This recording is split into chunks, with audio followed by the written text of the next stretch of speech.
আপনার নবী বলে রূহটা নেওয়ার আগে সবচাইতে মানুষের ভয়ঙ্কর আনুষ্ঠানিকতার নাম হলো সাকরাতুল মউত। সাকরাতুল মউত, সাকরাতুল মউত এর মানে আমরা বুঝি না। আপনি মনে করতেছেন আল্লাহ এর হুঠাৎ নিয়ে গেছে হঠাৎ করে, না না, আমার নবী বলে প্রত্যেকটা মানুষ রুহটা যাওয়ার আগে মরণের একটা জ্বালা শুরু হয়ে যাবে, জ্বালা যন্ত্রণা শুরু হয়ে যাবে। এমন ভাবে তারে আজরাইলে তাওটা মারব রে, তার পাশে মা বসা চিনবে না, তার পাশে বাবা বসা চিনবে না, তার পাশে ডাক্তার বসা চিনবে না। এই আজরাইলে এমন ভাবে তাওয়া মারবো, কেউ পায়খানা করে বিছনা পাশে ফেলাইব, কেউ প্রস্রাব করে বিছনা পাশে ফেলাইব, কারো রক্তগুলা টাস টাস করে ছিঁড়ে যাইব, রক্ত তখন ডিসকানেক্ট হয়ে যাইব। ডাক্তার বলবে স্যালাইন ঢুকে না, আল্লাহু আকবার,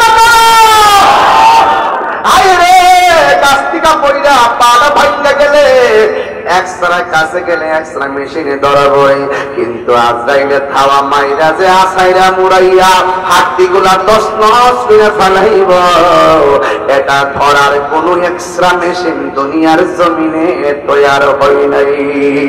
আজরাইলে এমন একটা ধাও মারব, আমার নবী কয় আজরাইলে দাওটা শুনি না এমন তৃষ্ণার্ত হয়ে যাবে, সারা দুনিয়ার পানি যদি মুখের মধ্যে দেয় এরপরে তারা পানি তৃষ্ণা মিটবে না।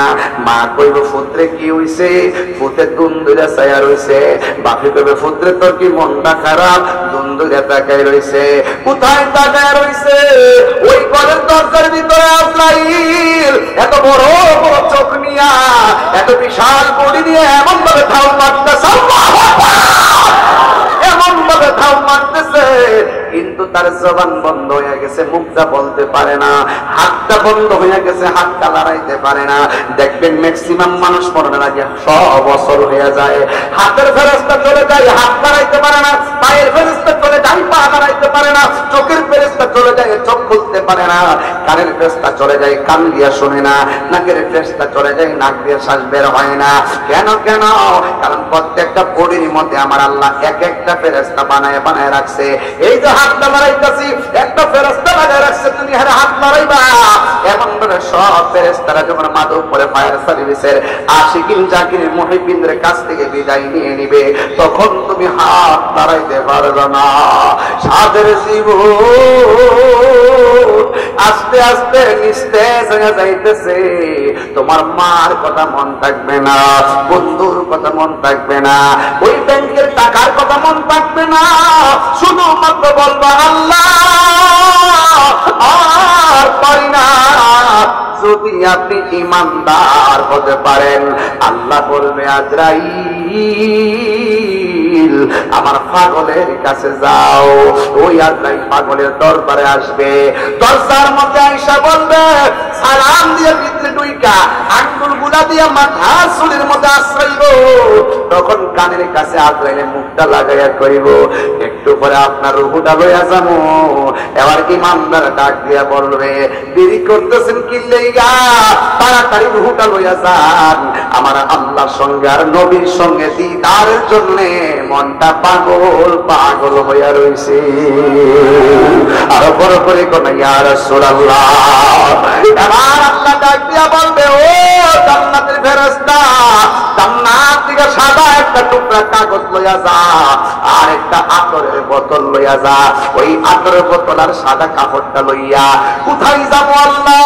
ওই মাধবপুরে কথা কথা বলতেছি, যদি মাধবপুরের ইমানদার হয় আল্লাহ তো এটাই বলবে যা যা যা, আমার একটা প্রেমিক বান্দা মাধবপুর জমিনে এমন গ্রামের এমন ঘরের মধ্যে আছে, আজরাইল ভিতরে ঢুকে গেছে, ওই বান্দার চোখটা যতটুকু দূরে যায় তার চোখের সামনে যাইয়া দাঁড়ায়া থাকবি কাপড়টা লইয়া। আজরাইলে যখন রূহটা কাইরা নিব, নেওয়ার সাথে সাথে জান্নাতের কাপড় দিয়া তুই এই রূহটারে বাইন্ডিং করে ফালাইবি। ও যুবকের দল, এবার ওই ফেরেশতাটা ঘরের দরজার মধ্যে দাঁড়াইব, আর আজরাইলে ঘরের ভিতরে সার্জারি করার জন্য মুমিনের সঙ্গে প্রেমের আলাপ শুরু করে দিছে, তারা তারই রূহটা লইয়া যান। কারণ আর দুনিয়া সিজনুল মুমিন, এই দুনিয়াটা মুমিনের জন্য জেলখানা, আখিরাতটা হলো বালাখানা। আর দুনিয়া ভালো লাগে না, বেঈমান শুধু দুনিয়া দুনিয়া কয়, আর বেলিগুলা কয় দুনিয়া আমার ভাল লাগে না। আমার আল্লাহর সঙ্গে দিদারের জন্য মনটা পাগল হয়ে রয়েছে, নবীর জন্য দিদারের জন্য মনটা পাগল পাগল হয়ে রয়েছে।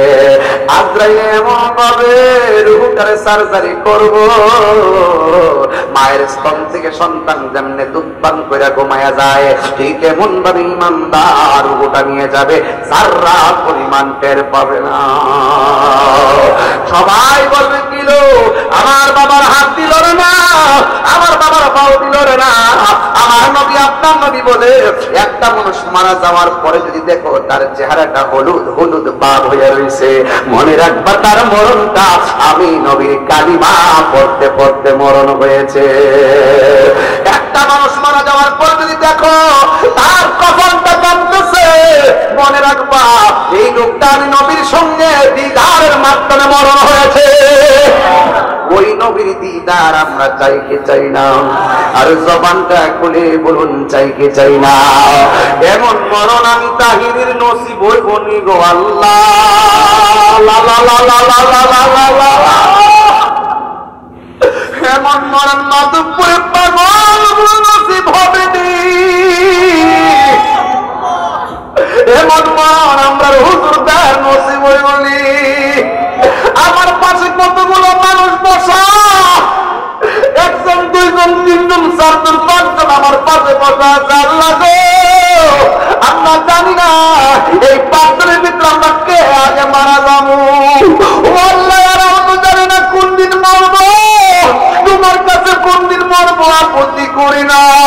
আল্লাহ যেই দিন আমরা সাকরাতুল মউতে পড়ে যাবো, সেই দিন মালাকুল মউত আজরাইল আমাদের সামনে এসে যাবে। ওই কঠিন মুসিবতের সময় এত জীবনে নবী নবী কইরা কাঁদছি, এত নবীর শান গাইছি, এত নবীর গান গাইছি, নবী লইয়া এতগুলো মরণ আমরা চাই। কথা বল না কেন? এমন মরণ আমরা চাই কি চাই না? মরণে নবীর দেখতে চাই কি চাই না? মরণে নবীর দেখলে জাহান্নাম আছে? জাহান্নাম আছে? ওই নবীর দেখলে শান্তি আছে না নাই? আল্লাহ বলবে আমার পাগলের রূহটা কবজ করব, তুই যাইয়া সাদা কাফনের মধ্যে যাইয়া রূহটা এল।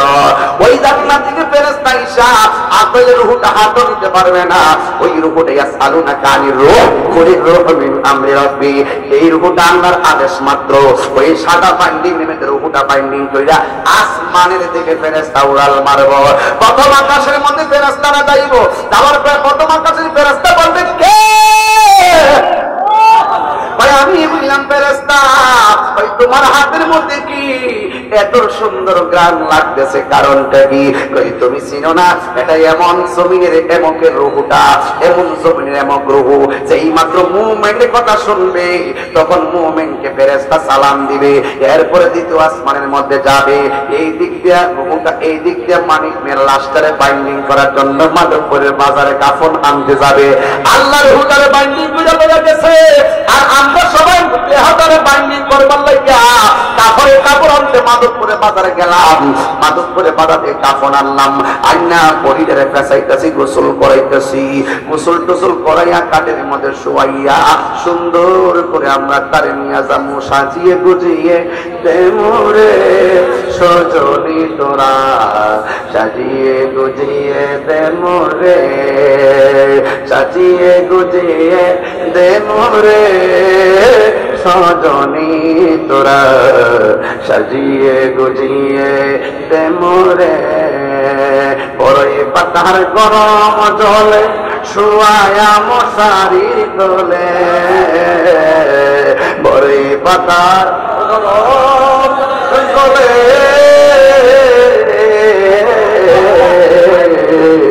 বড়ই পাতার গরম জলে শুয়ায়া মশারির দোলে।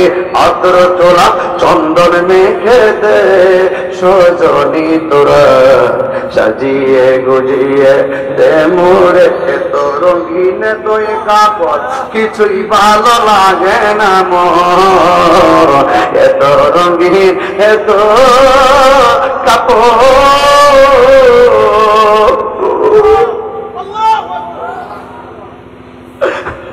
মার কাপড় সুকেজের মধ্যে পয়লা রয়েছে বাপরে কাপড় সুকেজের মধ্যে পয়লা রয়েছে আমার কাপড় আমার আলমারিতে পয়লা থাকবে এত রঙিন এত কাপড় কিছুই ভালো লাগে না মোর আরে সাদা কাপড় আমায় পরায় দে সজনী তোরা সাজিয়ে গুজিয়ে দে মোরে এই দিকটা সাজাইবার জন্য কাফন রেডি এই দিকটা ইমানদের রুহু আল্লাহ রাব্বুল আলামিন ফেরেশতা দিয়ে আসমানে উড়াইয়া নিতেছে প্রথম আকাশের ফেরেশতারা সালাম দেয় দ্বিতীয় আকাশের ফেরেশতারা সালাম দেয় তৃতীয় আকাশের ফেরেশতা সালাম দেয় চতুর্থ আকাশের ফেরেশতা সালাম দেয় পঞ্চম আকাশের ফেরেশতা সালাম দেয় ষষ্ঠ আকাশের ফেরেশতা সালাম দেয় সপ্তম আকাশের ফেরেশতা সালাম দেয় ইয়া আইয়াতুহান নাফসুল মুতমাইন্না ইরজিই ইলা রাব্বিকি রাদিয়াতাম মারদিয়া ফাদখুলি ফি ইবাদি ওয়াদখুলি জান্নাতি সাতটা আসমান যখন রূহটারে নিয়ে যাইবো আল্লাহ বলবে ফেরেশতা একটু দাঁড়াও আর সামনে যাইস না আমি আল্লাহ এই রূহটার জন্য একটা বাড়ি বানাইছি আর জোরে কন্যা সুবহানাল্লাহ আর এই দিকটা আমার বডিটারে ঢুকাইবার লাইগা দুনিয়ার মানুষ একটা বাড়ি বানাইছে বলেন বাড়ির নাম কি ওই কথা কথা ওয়াজ বুঝতেছেন তো আমার নাকি আল্লাহ ওই দিকটা ইমানদারের রূহটার রাখবার লাগে একটা বাড়ি বানাইছে ওই বাড়ির নাম হলো ইল্লিন আর এই দিকটা ইমানদারের বডিটারে রাখবার লাগে একটা বাড়ি বানাইছে এই বডিটারে রাখার বাড়ির নাম হলো কবর এই জন্য দেহের উপরে আযাব হয় না কবরে যাওয়ার পর হাড্ডি থাকে গোশত থাকে না কথা কোন ঠিক কিনা এটার উপরে কি আযাব হইব এখন প্রশ্ন হলো হুজুর কবরে আযাবটা দেহের উপরে হয় না রূহের উপরে হয় একটা উত্তর নিয়ে যান দেহের উপরে আযাব নাই রূহের উপরে আযাব হবে কথা কোন ঠিক কিনা এখন আমরা কষ্ট পাই শরীরে টিপ দিলে এটা রুহ পাই মূলত রুহটাই কষ্ট পায় এটা আমরা অনুভব করতে পারি না এই জন্য রুহটারে নিয়ে ইল্লিনের মধ্যে রাইখা দিব যেই মাত্র সব মানুষ গরম পাতার বড়ই পাতা জল কইরা তারা খাটের মধ্যে শুভাইয়া যখন তারা গোরস্থানের মধ্যে লইয়া যাইব তখন সবাই একের পরে এক গোসল কানায় এই মিয়া গোসল যদি কোনো মৃত্যু এখন একটু কথা কই আমি সুর দিয়ে তো ওয়াজ করতেছি 1.5 ঘন্টা ধরে একটু কথা কই বাজার জিরাই লই একটা কথা কইয়া দেয়া যায় বাজার আপনারা যে গোসল করা দেখি গোসলখানায় কেউ যান না আপনারা যে গোসল করাইতে হয় দেখি যে গোসল করাইতে গেলে 7 বারে দৌড়াইয়া যায় একটা মুরব্বি দৌড়ানোর লাগে কাফনটা কাটতে গেলে 3 বারে দৌড়াইয়া মসজিদ থেকে ইমাম সামানোর লাগে প্রত্যেকটা মানুষ কাফন কাটা শিক্ষা নিবেন আপনার মা কাফনটা যেন আপনি কাটতে পারেন প্রত্যেকটা মানুষ জানাজার নামাজটা শিখে নিবেন আপনার মা জানাজা যেন আপনি পড়াইতে পারেন প্রত্যেকটা মানুষ মাকে কবরে নামাইবার দোয়া করে শিখে নিবেন যে আপনার মাকে আপনি কবরে নামাইতে পারেন আপনার বাবাকে কবরের মধ্যে নামাইতে পারেন প্রত্যেকটা মানুষ গোসল কেমনে করাইতে হয় এগুলো শিখে নিবেন যে আপনার বাবার গোসলটা আপনি করাইতে পারেন আপনার পায়ের গোসলটা আপনি করাইতে পারেন আপনার বাবার গোসলটা আপনি করাইতে পারেন কত দুর্ভাগ্য হয়ে গেলাম কত দুর্ভাগ্য হয়ে গেলাম বাপের জানাজা পড়াইতে পারলাম না কত দুর্ভাগ্য হয়ে গেলাম বাপের গোসল নামাইতে পারলাম না কত দুর্ভাগ্য হয়ে গেলাম বাপের কাফনটা কাটতে দিতে পারলাম না কত দুর্ভাগ্য হয়ে গেলাম বাপের জানাজার নামাজটা গিয়ে কেমনে দোয়া করবো সেটাও করতে পারলাম না কত দুর্ভাগ্য হয়ে গেলাম বাপের কবরের জানাজা দেওয়ার পরে এখন যে 1 বছর 2 বছর 4 বছর হলো ওই বাপের কবরস্থানে যাই জিয়ারতের সিস্টেমটাও শিখলাম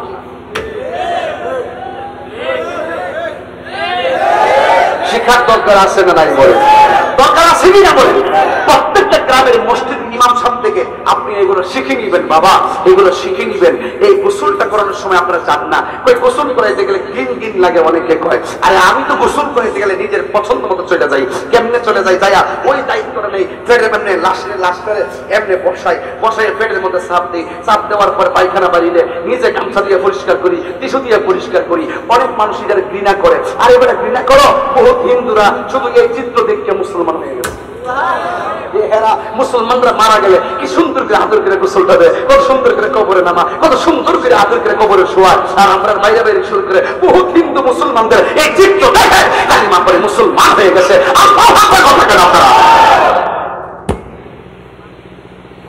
অনুরোধ করে বলে দিয়ে যায় আজকে কে বলে দিয়ে যায়। আলহামদুলিল্লাহ, আপনাকে অনেক কষ্ট দিয়ে ফেলতেছি। দরকার আছে কিনা বলেন, এই কথাগুলো দরকার আছে কিনা বলেন।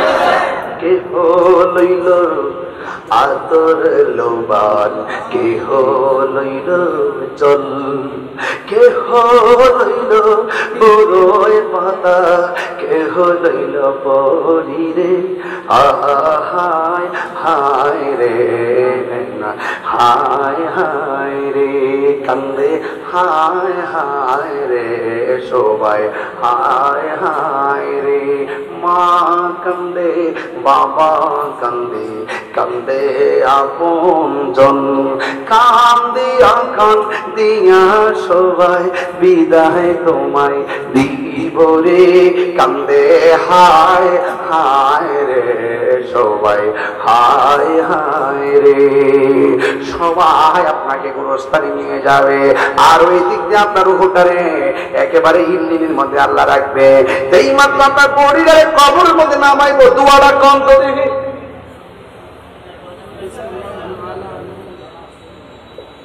দোয়াটা কর না।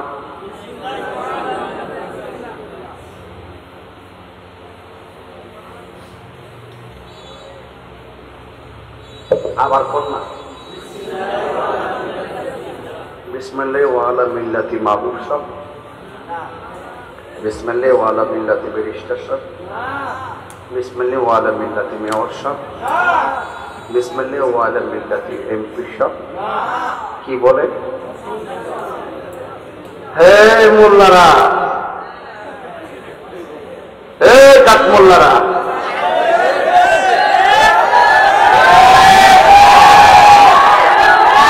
নবীর ঠেলাঠেলি করো, কবর হামলা দিলে কিন্তু নবীর স্লোগানটা দিয়া কবরের আহ্লাকে কথা কন। সিন্নি খাইলা কার দ্বারা মোল্লা ছিল না, এখন আওয়াজ হবে।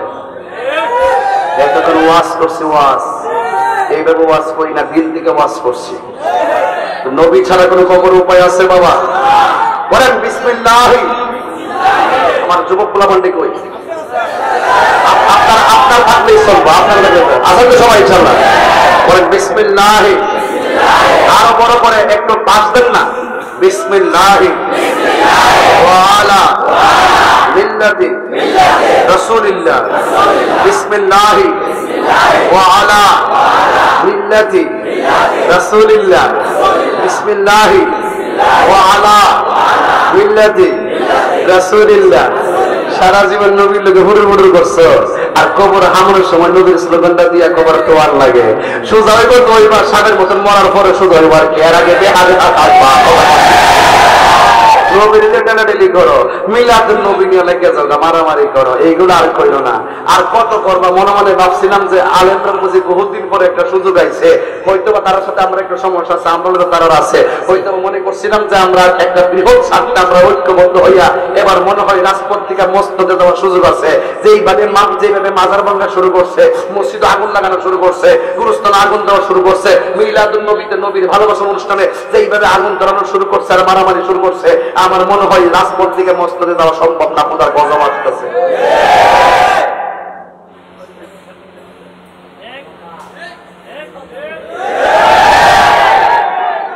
এটাকে আমরা কোন দোষ আছে?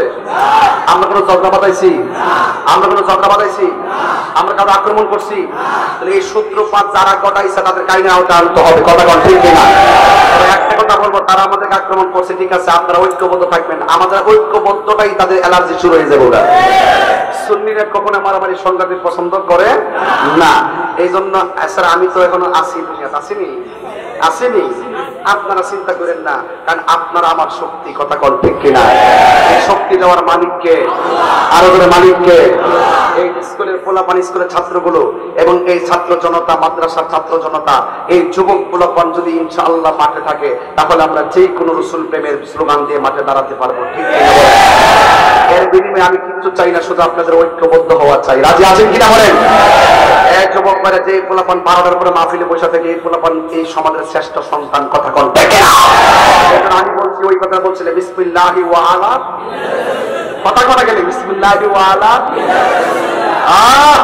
কবরে নামায় দিয়া মুখ করে কাবার দিকে ফিরাইয়া আরে বান্ডা কুইল্লা দিয়া সুন্দর করে দিয়া আইসা বলি, যদি আপনি নবীর প্রেমিক হন, এরপরে আল্লাহ বলে, এই ফেরেশতা, আমার প্রেমিককে তো কবরে নামাই দিছে পরীক্ষার সেন্টার, একটু করে একটা ইফতারি হইব, ইন্টারভিউ 3টা প্রশ্ন করে হইব, এই প্রশ্নের উত্তর দিতে পারলেই কাম হয়ে দেব। একটা কাম করো, আমার মুমিনের রূহটা ওই মুমিনের দেহের ভিতরে দিয়ে আসো। ওই রূহের ভিতরে দিবে কোন সময়? যখন মাটি দিবে। মাটি দেওয়ার সময়টা কি দোয়া করে বাবা? বলেন, মিনহা খালাকনাকুম ওয়া ফিহা ওয়া মিনহা তারাতান। এই আয়াতটা পড়ছিলাম নি? ওয়াজের সাথে ওয়াজ আয়াত মিল আছে? তাহলে এই মিনহা খালাকনাকুম মাটি দেওয়ার সময় পড়বে। বাপের কবর মাটি দেন কেমনে? এমনি একটা ডিম মেরে দেন নাকি? ইত্যার নাম কাম। এটা বড় নসিব আপনারা জীবনে নোট করতেছে যে বাপের মাটি দেওয়া নিয়ম অনুযায়ী দিতে পারলাম না, বাপের জানা নিয়ম অনুযায়ী করতে পারলাম না, বাপের গোসলটাও নিয়ম মতো দিতে পারলাম না। একটাতে কপাল করে আর কোনো কিছু না, পাউডার ধরে কয়ে যায় অন্তত শিক্ষা রাখেন। কথা কন ঠিক না? মিনহা খালাকনাকুম কইলা এক মুষ্টি মাটি দিবেন, ওয়া ফিহা নুঈদুকুম আরেক মুষ্টি মাটি দিবেন, ওয়া মিনহা নুখরিজুকুম তারাতান উখরা বলে আরেক মুষ্টি মাটি দিবেন। তবে কবরে মাটি দেওয়ার সময় ঢিল দিয়েন না, আস্তে আস্তে মায়া করে কবরটা দিবেন। দেখছেন না গোসলের সময় কত সুন্দর করে কুসুম গরম জল দিয়ে গোসল করায়, কত মায়া। কানের মধ্যে নাকের মধ্যে তুলা লাগায়, কত মায়া। ভিতরে যেন পানি না ঢুকে নতুন কাপড় দিয়ে বাইন্ডিংটা করে, কত মায়া। আবার তার একটা খাটের মধ্যে শোয়া, কত ভারী একটা লাশ মানুষের কান্দে মহব্বতের সাথে নেয়, কত মায়া। কবরে শোয়ানোর সময় আস্তে করে শোয়ায়, কত মায়া। মাটি দেওয়ার সময় কি জোরে দিব? আরো জোরে জোরে দিব? মায়া করে দিবেন। এটাই হলো মুসলমানের শ্রেষ্ঠ ধর্ম। আল্লাহ রাব্বুল আলামিন কষ্ট হচ্ছে তো আপনার? আরেকটু ওয়াজ বাড়ায়। আমি কাগজ দিয়েছেন যে কাগজ দিলে তো ওয়াজ নষ্ট হয়ে যাবে। আমি বুঝতে পারবেন? আমি ওয়াজ একটা জায়গা নিয়ে লই, এরপর আমি 50 জন দিয়ে 100 জনের কাম করতে পারবো। আমার ওয়াজের মাঝখানে নষ্ট করে আমরা আমার মনে মনে কইলে যে হুজুর আপনার কামটা করছে না, উনি ওয়াজ করছে পর আবার আমার দোষে না, আমার দোষের কিন্তু অভাব নাই, ঠিক আছে? আবার বেশি দোষ হলে আবার তাইরই কামাই লাগে। কথা যাই হোক, অসুবিধা নাই। আপনাকে রাগ করতেছেন? আমি যতক্ষণ ওয়াজ করছি একটা যুবকের মুখের মধ্যে আপনি হাসি দেখছেন? প্রত্যেকটা পোলাপান তার বাপ মারে স্মরণ করছে, প্রত্যেকটা পোলাপান আজকে কবরের স্মরণ করছে, প্রত্যেকটা পোলাপানের ভিতরে ভিতরে চেতনা ফিরে আসছে। কথা বল ঠিক কিনা? এই জন্য আমি বলছিলাম যে আল্লাহ রাব্বুল আলামিন বলছেন, আল্লাহ রাব্বুল আলামিন মানে ফেরেশতা আমার প্রেমিক বান্দারে কবরের মধ্যে দিয়েছে। মানুষগুলো 40 কদম হেঁটে চলে যাইতেছে গো। রুহুটারে আর ইল্লিনের মধ্যে রেখো না, রুহুটারে গুরুস্থানে লাশের ভিতরে দিয়ে আসো। দেওয়ার সাথে সাথে বান্দা কবরের ভিতরে জিন্দা হয়ে যাবে। ওই মুহূর্তে টানে টানে দেখবে মাটি, বামে টানে দেখবে মাটি, আর সামনে তাকিয়ে দেখবে মাটি। কিন্তু আমার একটা প্রশ্ন আছে, কবরের ভিতরে 2জন ফেরেশতা আসে, একজনের নাম হলো মুনকার আর একজনের নাম হলো নকির। এই মুনকার নকির মানে অর্থ হলো অপরিচিত ফেরেশতা। এই 2জন ফেরেশতা কবরের মধ্যে আসবে। এখন বলেন হুজুর কবরে 2জন ফেরেশতা আসলে আপনি বলেন না আসলে কবরে কয়জন ফেরেশতা? আসলে কবরে 3জন ফেরেশতা আসে। একজন ফেরেশতা এসে দেহের ভিতরে রূহটা দিয়া যায়, 2জন ফেরেশতা এসে প্রশ্ন করে। যখন আপনি কবরে থাকবেন তখন ইমানদারের কবরের মধ্যে যখন শুইব, ওই জীবনে মনের মতন একটা জায়গা পাইছি, আর আমারে কেউ ডিস্টার্ব করবে না। ইমানদারে কি ফিলটা করে তখন সেই সময় ওই ইমানদারে বলে একটা জায়গা পাইছি, অনেক নিরিবিলি যাবে। নাইমা ডাক দিয়ে বলবে উঠো। এবার তারে উঠাইবে, উঠাইয়া সুন্দর করে বসাবে, সুন্দর করে বসাইয়া বলবে আমার রব্বুকা, তোমার রবকে। সে মুচকি হাসি দিয়ে বলবে রব্বি আল্লাহ। এরপরে বলবে ওয়ামা দীনুকা, তোমার ধর্ম কি? সে বলবে দীনি আল ইসলাম, আমার ধর্ম হলো ইসলাম। এরপরে জিজ্ঞাসা করবে ওয়ামা কুনতা তাকুলু ফি হক্কি হাযার রাজুল, এই যে তোমার সামনে যিনি বসে আছেন, অনেক বিয়াদবি রাসূলরা কয়, কাঠমোল্লারা কয়, 2 নম্বর মৌলবীরা কয়, ডলার খাইয়া কালার ফালবেন না। মৌলবীরা কয় কি জানেননি? কয় কবরে বলে নবীরে ছবি দেখাইব, কবর দিকে বলে মদিনার রাস্তা কইলা দিব। মানিকার শহর পাওয়ার এমন বার করে কবর গেলে ওখানে মাথা থেকে মদিনা পর্যন্ত দেখবো। আর দুনিয়ার মৌলবীরা যারা এই কথা কয়, হ্যাঁ দুনিয়া থেকে এইটা করতে পারে না। মানিকার কবর যাওয়ার পরে মদিনা পরে দিক খেলা, আমার নবী মদিনা থেকে দেখার ক্ষমতা আছে না নাই? দেখছেন এটা এবার কত নাম্বার বাটফার যে এতদিন বাদ সুযোগ পাইছি না অনেকগুলো বছর, এখন স্বাধীন হয়েছি বহুদিন পরে মাথা, এতদিনে ক্ষমতাটা পাইছি, কথা কন ঠিক না বেশি বাজান। এখন মন মতো কথা বলতে ভালো লাগে বাজান, শান্তি লাগে, কারণ মন আমার নবী কবরে ছবি দেখাবে না, আমার নবীকে কবরে রাস্তা খুলে দেবে না, আমার নবী একই সময়ে একই টাইমে অসংখ্য হাজার নয় কোটি নয় উপর থেকে নিচ, ডান থেকে বাম, সামনে থেকে পিছনে সব সময় আমাদের থাকতে পারে, এই ক্ষমতা আল্লাহ নবীকে দিয়েছেন। আর হে কো ছবি মিলে দেখাইব, হ্যাঁ ঠিক আছে, এর কথার সাথে আমার একটা কথা মিল আছে। অনেকে বলে বাইরে ছবি তুলুম, এটা মানে হিট আর কি, তুই যে কষ্ট নবী যে ছবি তুলাইব তখন তোরে বাইরে ছবি তুলি জুতার বাড়ি,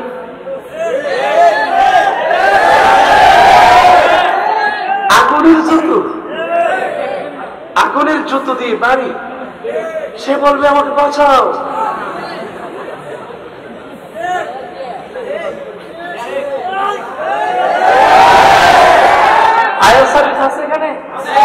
আগুন লাগছে, ফোন দেন।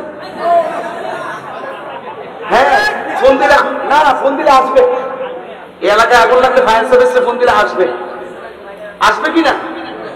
আগুন লাগলে কিন্তু কবরে যখন আগুন ধরাই তখন ফায়ার সার্ভিস আসো, হ্যালো ফায়ার সার্ভিস কামন, কাজ হবে, কাজ হবে। এমন ফিগার ফিগাইব নবীর দুশ্মন গুলো।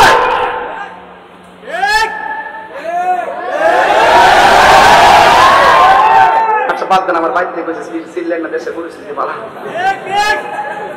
আর বেশি যে দেশের পরিস্থিতি কি আমি জানি না, তবে নবীর পক্ষে কথা কোনটা সব সময়, নবীর পক্ষে কথা বলে যারা এটার বিরুদ্ধে করবে হেরার পতন আছে, আর যারা নবীর মহব্বতকে ভালোবাসবে তাদের কপালে সৌভাগ্য। সুবিধা? আচ্ছা এখন একটা উত্তর দেন, আমি কি আপনাদের কাউরে কোনো গালি দিছি? কাউরে কটাক্ষ করছি? তার নাম লয়ে কিছু কইছি? যারা ক তারা ওই, যারা ক তো কবর নবীকে ছবি দেখাবো না, সশরীরে আসবো, আরো জোরে থাকার ক্ষমতা নবীর দিচ্ছে কেনা। একবার একটা হুজুর একটা গুরুস্থানে যদি একসঙ্গে 100 লাখ দাফন করা হয়, একই টাইমে যদি মুনকার নকির আসে, একই টাইমে কি 40টা কবরে 100 কবরে কি নবী থাকা সম্ভব? এর এমন সম্ভব না, জীবন মাত্র একবার কেমনে একই টাইমে প্রশ্ন করবো একরকম, তাহলে সকল কবর থাকবো কেমনি? আপনি রে কইবেন, মনে করুন মাধবপুর বৃষ্টার দীক্ষা একটা বাস 100 জন লোক লইয়া পানির মধ্যে বেরিয়েছে, একই টাইমে ওখানে মারা গেছে, এক আজরাইল কেমনে রূপ কবজ করলো? হ্যাঁ কিছু লোক আছে দলিল দিয়ে কামো না, এরা বোঝান লাগে। আর ওই সাহাবীর চাইতে কোটি কোটি গুণ, নবীর চাইতে কোটি কোটি গুণ পাওয়ার, এমন হইতে হইতে নবীর এমন পাওয়ার, যার শক্তিকে আমার আল্লাহ নিজেই গোপন নাই।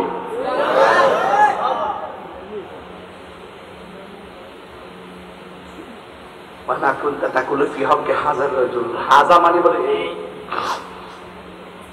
এই যে তখন বলবেন আরে কিন্তু সেই নবী যিনি আমরা কাছে আল্লাহ সাক্ষী দিয়েছেন। তখন ফেরেশতারা বলবে তাহলে ঠিক আছে ওই দিকে তাকাও, তাকায় দিকে জাহান্নামের আগুন খাও দাও করে চলতেছে। ইমানদার বলবে আমি তো উত্তর দিয়েছি এত আগুন কেন? তুমি যদি উত্তর দিতে না পারতা তাহলে ওই আগুনটা অপেক্ষা করছিল। এই আগুনটা ইমানদারের জন্য, এটা বেঈমানদের জন্য। এক নজরে দেখ গেল, তার মানে বোঝা গেল বেঈমানদের যে বাইরে আমরা দেব।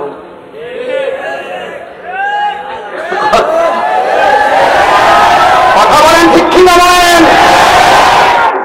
পরিমাণ নবীর সম্পর্কে যার সন্দেহ থাকবে সে কখনো মুমিন হতে পারে না। তখন তাকে প্রশ্নের উত্তর দেওয়ার পরে আল্লাহ বলবে, এ ফেরেশতা আমার বান্দা তো পাস করছে, জান্নাত থেকে একটা গালিচা নিয়ে আসো, মাটির বিছনা থাকবো কেমনে, নিচে একটা বিছনা বিছাই দিব, একবারে কিয়ামত পর্যন্ত এটার ভিতরে ঘুমায় থাকবো। আরো মজার খবর আছে তো ইমানদারের। আরেকটা খবর হইল যখন শুইব কেউ সেগুন কাঠের খাট কিনে মাধবপুর থেকে শুইলে কি তা ঘুমে চলে যাবো না, এটা গরেন করে লাগতো না, ডাইনে বামে হুতলি ঘুমায় রে মোবাইল দিয়ে এমনি কি ঘুমাই না, এমনি যা এমনি দিকে আবার এমনি যা শুইলে কিন্তু ঘুমে জায়গা, যখন শ্বাসটা জাগা তখন ঘুম নাই। 2% শ্বাস থাকলো তার একটু দীক্ষা লই, ঠিক কিনা বলে? রাগ করেন না, দুঃখ লাগে।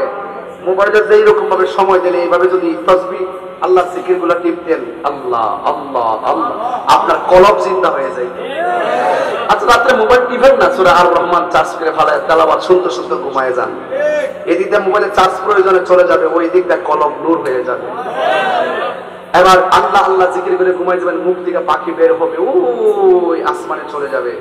বাহরুত তয়র নামক সাগরে ডুব দিবে, ডুব দেওয়ার পর উপরে উঠবে, উপরে ওঠার পরে পাখাটা জারা দিবে, জারার থেকে 70,000 পানির ফোঁটা পড়বে, 70,000 ফোঁটা থেকে 70,000 ফেরেশতা বানাবে, 70,000 ফেরেশতা কিয়ামত পর্যন্ত আপনার জন্য দোয়া করবে। ওই শ্বাসের পাখি আবার ওখান থেকে এসে ঘুমের ঘুরে আপনার ভিতরে ঢুকে যাবে, তখন আপনার কলবটা নূর হয়ে যাবে। এগুলা মুরিদ না হলে বুঝবেন না। পীরের কাছে মুরিদ হয়েছেন, আপনারা বুঝতেছেন। যারা মুরিদ হন নাই, আপনারা মনে করেন যে আইসি খাইছি ঘুমামো, পেট লাগাটা বড় করুন, গামলাটা বরুম, বানামো, এটা ছাড়া আর কোনো খুশি নাই। এই জন্য যারা মজা যে চিনছে হে কিনছে, কথা না ঠিক না? কি করে প্রশ্ন আছে নাকি? আমার যুবক ভাইরা হাসি দিবেন না, আমি খুব সিরিয়াসলি বলতেছি। কবর নবী সশরীরে থাকার ক্ষমতা আছে না নাই? এটার নাম হলো ঈমান। আল্লাহ রাব্বুল আলামিন কোরআনে বলেছেন, ওয়া বাশশিরিল্লাযীনা আমানু ওয়া আমিলুস সালিহাতি আন্না লাহুম জান্নাতিন তাজরি মিন তাহতিহাল আনহার। ওই কবরের ভিতরে যাওয়ার পর ঈমানদারকে বিছানা দেওয়া হবে। ঈমানদার গো, ওই কবরের ভিতরে ডান কাত হবে, ডান কাত হওয়ার পরে দেখবে একটা নূরের বাতি জল জল করে আলো দিতেছে। অন্ধকার কবরকে আলোকিত করে দিয়েছে কে? ওই আলোটার ডাক দেয়া বলবে, তুমি কে এত সুন্দর করে আলো দিতেছো? ওই আমার চিনো না, আমি হইলাম তোমার দুনিয়ার নেক আমল। এবার দেখছেন দুনিয়ার সব মানুষ ক্ষতিগ্রস্ত। দুই কিসিমের কোয়ালিটি যার মধ্যে থাকবে, ইল্লাল্লাযিনা আমানু। তুমি কে গো? আমার তুমি চিনো না, আমি হইলাম তোমার দুনিয়ার কোরআন তেলাওয়াত। তুমি যে দুনিয়ায় কোরআন তেলাওয়াত করেছো, ওই আমলগুলোকে আমার আল্লাহ আলো বানায় পাঠাইছে। তার মানে হলো মুনকার নাকির প্রশ্ন হলো ঈমান। এখানে ধরা খাইয়া গেলে হাসরের ময়দানে ধরা হয়ে যাবেন। এই তিনটা প্রশ্নের উত্তর দিতে পারলে আপনি কবরের ভিতরে ঘুমায়া থাকবেন, আজীবন পর্যন্ত ঘুমায়া থাকবেন, কোটি কোটি বছর ঘুমায়া থাকবেন। যখন ইসরাফিল আলাইহিস সালাম সিংহে ফু মারবে, তখন ঈমানদার মাদকপুরী গুরুস্থান থেকে বলবে, হায় রে, এই মাত্র ঘুমাইলাম, কেডা আমার ঘুম থেকে জাগ্রত করলো? দেখছেন কোটি কোটি বছর পার হয়ে গেছে। ঈমানদার নবীর পাগলগুলো যারা পরিমাণ কোন টের পাই নাই। এই জন্য আমার নবী ছাড়া কোনো উপায় নাই। ওই কবরের ভিতরে যদি নবীর মহব্বত না নিয়ে যান, আপনার প্রশ্ন করা হবে, আমার রাব্বুকা, আপনি বলবেন আমি জানি না। ওয়া মা দীনুকা, আপনি বলবেন আমি জানি না। ওয়া মা কুনতা তাকুলু ফি হাক্কা হাযা রাজুল, আপনি বলবেন আমি নামই শুনি নাই। তখন তার একটা রাস্তা দেখাইবো, সে তাকায় দেখবে জান্নাতের বাগিচা দেখা যায়। এবার সে অনেক খুশি হয়ে যাবে। একবার ফেরেশতারা বলবে, না না, তুমি যদি উত্তর দিতে পারতা, ওই জান্নাতের গালিচায় শুইতে পারতা। যেহেতু উত্তর দিতে পারো না, তোমার পিছন দিক দিয়ে তাকাও। এবার পিছন দিক দিয়ে তাকাবে, তাকায় দেখবে দাউদার করে আগুন জ্বলতেছে। আমার নবী, আপনার নবী বলে, আমি যখন মেরাজের মধ্যে গিয়েছি, আমি সব চাইতে বেশি কষ্ট দেখেছি কবরের আযাব, কবরের আযাব। বেনামাজি কবর গেলে তিনটা শাস্তি একদম অবধারিত। এক নম্বর, কবরটারে একদম খাটো করে দেওয়া হবে। ডান পাশের মাটি আর বাম পাশের মাটি এমন জোরে আপনারে চাপা মারবে, ডান পাশের হাড্ডিগুলো বাম পাশের ভিতরে ঢুকে যাবে, বাম পাশের হাড্ডিগুলো ডান পাশের ভিতরে ঢুকে যাবে। এরপরে আপনি আল্লাহরে বলবেন, আল্লাহ দুনিয়াতে তুমি আবার পাঠাও। আমরা নামাজ ছাড়তাম না, বেনামাজি হইয়া কবরে আসলে এত কষ্ট হবে। আগে যদি জানতাম কোনদিন আর এমন নামাজ না পড়ে আসতাম না। বেনামাজির কবরে প্রথম শাস্তি হলো কবরটারে খাটো করে দেওয়া হবে। 2 নম্বর শাস্তি হলো কবরের ভিতরে জাহান্নামের আগুন ধরিয়ে দেওয়া হবে। 3 নম্বর শাস্তি হলো ওই কবরের ভিতরে সাপ বিচ্ছ দেওয়া হবে। একদিন না, 2 দিন না, হাজার হাজার বছর আপনি কবরে এমন ভাবে কষ্টে থাকবেন, এই আযাব আমাদের সহ্য হবে না। ও আল্লাহ, এই কবরে আযাব আমরা সহ্য করতে পারবো না। জীবনে যত নামাজ চাইরা দিছি আল্লাহ তওবা করলাম, আর আমরা নামাজ ছাড়বো না। জীবনে আমরা মারে কষ্ট দিছি, আজকে তওবা করলাম মারে কোনদিন কষ্ট দিব না। জীবনে বাপরে অনেক কষ্ট দিছি, আজকে তওবা করলাম কোনদিন মাকে বাবাকে কষ্ট দিব না। এই আমার মাধবপুরের বাবা, এখনো সময় আছে, আজকে রাতে মার পায়ে ধরে মাপ চাইবেন, বাপের পায়ে ধরে মাপ চাইবেন। আর কোনদিন আব্বা গো আপনার মনে কষ্ট দিব না, মা গো তোমার মনে কষ্ট দিব না। এখানে অনেক মানুষ আছে হুজুর, বাপ মা বেঁচে থাকতে বাপ মার সম্মান করে বিদায় দিতে পারি না, আজকে আমরা এতিম বানাইয়া মা বাপ কবরে শুয়ে গেছে, তাদেরকে আমি পায়ে ধরে বলে দিয়া যায় আগামীকাল কি বার? আরো জোরে কোন? জুমাবার। এই জুমাবারে আপনারা সবাই জুমার নামাজটা পড়িরা সোজা গুরুস্থানের মধ্যে চলে যাবেন। গুরুস্থানের মধ্যে যাইয়া মা বাবার জন্য দোয়া করবেন, এমন ভাবে চোখের পানি ফালাইয়া ফালাইয়া দোয়া করবেন। সবাই আমার সাথে বলেন রব্বিরহামহুমা কামা রব্বায়ানি সগীরা রব্বিরহামহুমা কামা রব্বায়ানি সগীরা। ওই মা বাবার জন্য দোয়া করবেন, আল্লাহর কাছে বলবেন আল্লাহ আমার মা বাপকে অনেক কষ্ট দিছি, মা বাপের কষ্ট পাইলে আমার জীবন বরবাদ হয়ে যাবে। মাহফিল কমিটিরা পায়ের মধ্যে হাত দিয়া বইলা দিয়া যায়, তাহিরির একটা দাওয়াত দিয়া মাহফিল করাইলে মাপ পাইতা না। মা বাপের কষ্ট দিয়া মাহফিল সাজাইলে আল্লাহ কবুল করবে না। মা বাপের কষ্ট দিয়া হজের ময়দানে গেলে লাভ হবে না। মা বাপের কষ্ট দিয়া পীরের বাড়িতে গরু লইয়া খাওয়াইলে লাভ হইতো না। মা বাপের ভালোবাসলে আমার আল্লাহকে পাওয়া যায়, কথা বল ঠিক কিনা? এই পীর বলবে মা বাপের খেদমত লাগতো না, আমি তোর সব, এটা বিশ্বাস না, এটা সকাল বেলার পেশাব, কথা বল ঠিক কিনা? এই জন্য মা বাপের খেদমত করবেন। ওই মা বাপের খেদমতকে লক্ষ্য কইরা একটা পাগল দাঁড়ায় করবেন হুজুর আমি আম্মারে ভালোবাসি, কিন্তু আমার আম্মা কবরে চলে গেছে, একটা লোক আমারে কন্যা হুজুর আমি আমার মায়ের জন্য এই মাহফিলে 1000 টাকা নগদ দিয়ে দিব, এমন একটা পাগল মাহফিলে আসেননি রে বাবা।